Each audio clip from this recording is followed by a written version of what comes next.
नमस्कार, मैं हूं राकेश और आप देखना चालू कर चुके हैं राकेश प्लस यूट्यूब चैनल। दोस्तों, शाही और हिरन की कहानी आसमिया लोक कथा। बहुत दिन पहले की बात है कि एक दिन एक शाही और एक हिरन दोनों अपना अपना खेत बनाने के लिए एक पेड़ की जड़ें काट रहे थे। शाही उस पेड़ की जड़ को बड़ी संभाल कर और धीरे धीरे अपने दांतों से काट रहा था और हिरन उसको अपने अगले पैरों के नीचे के हिस्से से काट रहा था। फिर उन्होंने अपने अपने खेत जलाकर तैयार कर दिए। तो शाही का खेत तो बहुत अच्छा जल गया क्योंकि उसने बड़ी मेहनत से अपना खेत काटा था। पर हिरन का खेत उतना अच्छा नहीं जला क्योंकि वो बड़ा आलसी और लापरवाह था। जब चावल बोने का समय आया तो हिरन ने शाही के खेत में अपने चावल बो दिए। यह देखकर शाही बोला, तुमने मेरे खेत में अपने चावल क्यों बोए? इस पर हिरन बोला, मैंने अपना बीज अपने खेत में बोया है, तुम्हारा खेत में नहीं। तुम्हारा खेत ठीक नहीं है। वह दोनों इसी बात पर काफी देर तक बहस करते रहे कि कौन सा खेत किसका है। अंत में हिरन ने कहा, इस प्रकार लड़ने से कोई फायदा नहीं है। इससे अच्छा है कि कुश्ती लड़ते हैं और जो भी कुश्ती में जीतेगा अच्छा वाला खेत उसी का होगा। शाही ये सोचकर राजी हो गया कि यद्यपि वह साइज में छोटा था फिर भी वो जीत जाएगा और अच्छा वाला खेत उसे मिल ही जाएगा। सो दोनों की कुश्ती शुरू हो गई और शाही जीत गया। इस पर हिरन दुखी आवाज में बोला कि पहली कुश्ती में उसकी हड्डियां दर्द कर रही थी, इसीलिए वो पहली बार की कुश्ती ठीक से नहीं लड़ पाया। इसीलिए अब वह दोबारा कुश्ती लड़ना चाहता है। शाही राजी हो गया। हिरन ने अपनी हड्डी पर एक कपड़ा लपेट लिया और दोबारा कुश्ती लड़ा, पर इस बार भी शाही जीत गया। हिरन बोला कि दूसरी कुश्ती लड़ते समय क्योंकि उसकी गर्दन में दर्द था इसीलिए वो ये दूसरी कुश्ती हार गया था, इसलिए तीसरी बार कुश्ती होनी चाहिए, तब फैसला होगा। शाही तीसरी बार के लिए भी तैयार हो गया, पर इत्तेफाक से शाही तीसरी बार भी जीत गया।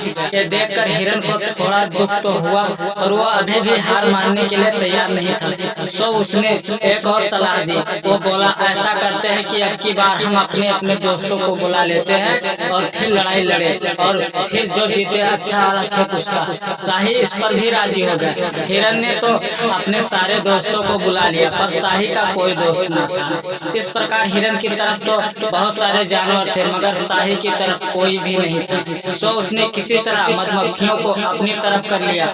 उसने उन मधुमक्खियों को बियर के कुछ बर्तनों में बंद कर दिया था और उन बर्तनों को एक अलमारी के ऊपर रख दिया। थोड़ी देर में हिरन का भेजा एक बंदर आया और उसने शाही से पूछा कि वह हिरन को उसका खेत देने के लिए तैयार है। शाही ने हिरन को खेत देने से तो साफ इनकार कर दिया, पर उसने बंदर को एक प्याला बहुत बढ़िया शहद पीने के लिए दिया। शहद पीकर तो बंदर बहुत ही खुश हुआ और उसने शाही से वादा किया कि वो उन दोनों के बीच सुलह और शांति करवाने की कोशिश करेगा।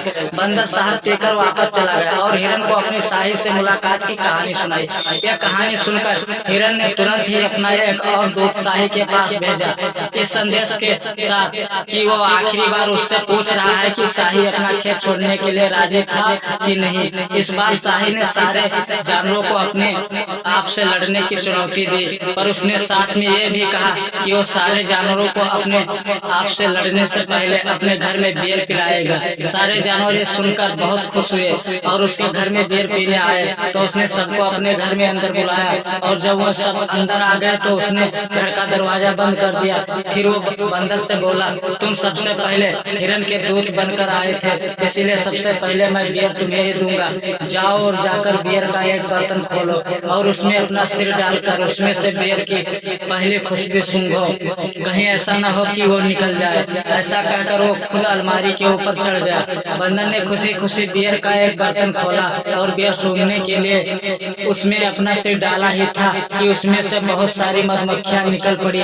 उन्होंने उसके सारे शरीर पर काट लिया और वो तुरंत ही मर गया। शाही ये देखकर अपने उस छेद से बाहर घर के बाहर भाग गया जो उसने अपने घर की छत से पहले ही बना रखा था। फिर वह मधुमक्खियां सारे कमरे में फैल गईं और उन्होंने दूसरे जानवरों को भी काटना शुरू कर दिया। यह देखकर वह जानवर पागल से हो गए और इधर उधर भागने लगे, पर क्योंकि शाही के घर का दरवाजा बंद था इसीलिए कोई जानवर वहां से बाहर नहीं भाग पाया। इधर उधर भागने के चक्कर में कोई अलमारी से टकरा गए और अलमारी पर रखे बियर के दूसरे बर्तन भी खुल गए। उनमें से भी बहुत सारी मधुमक्खियां निकल पड़ी और जानवरों को काटने लगी। इस तरह उनमें से बहुत सारे जानवर बहुत जल्दी ही मर गए। जब शाही ने देखा कि सारे जानवर मर गए सिवाय एक कछुए के, तो घर के अंदर आ गया और उसने उस कछुए की पीठ को जानवरों का मांस काटने के लिए मेज की तरह इस्तेमाल किया। मांस काटने के बाद वो उससे बोला, तो कछुए मैं तुमको अपना एक पुराना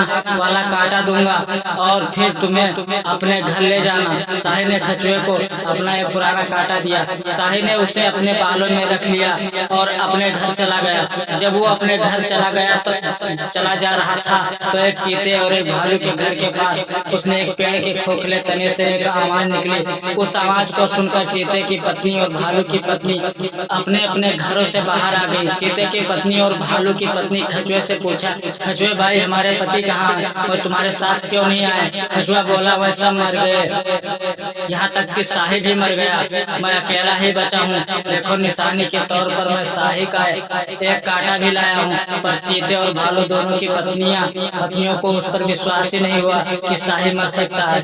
सो वह दोनों शाही के पास दौड़ी गई। वहाँ जाकर उन्होंने शाही से पूछा, क्या कछुए ने तुम्हें मार डाला है? शाही बड़ी जोर से हंसा और हंसकर बोला, अरे अगर मैं मर गया होता तो क्या तुम्हारे सामने ऐसा खड़ा होता? नहीं नहीं, मैं मरा नहीं हूँ, देखो मैं जिंदा हूँ। तो फिर उसके पास तुम्हारा कांटा कहाँ से आया? शाही बोला, वो कांटा तो मैंने उसे अपने आप ही दिया था, ना कि उसने मुझसे लिया था।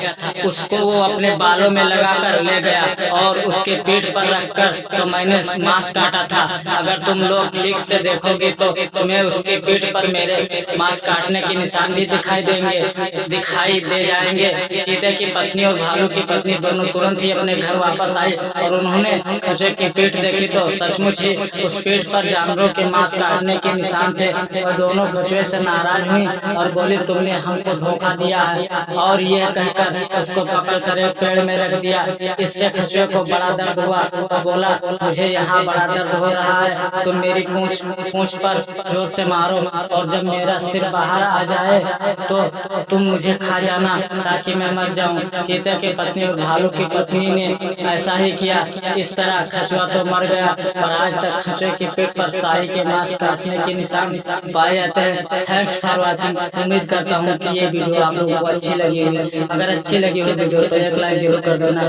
दोस्तों अगर चैनल पर पहली बार आए तो सब्सक्राइब करके जाना।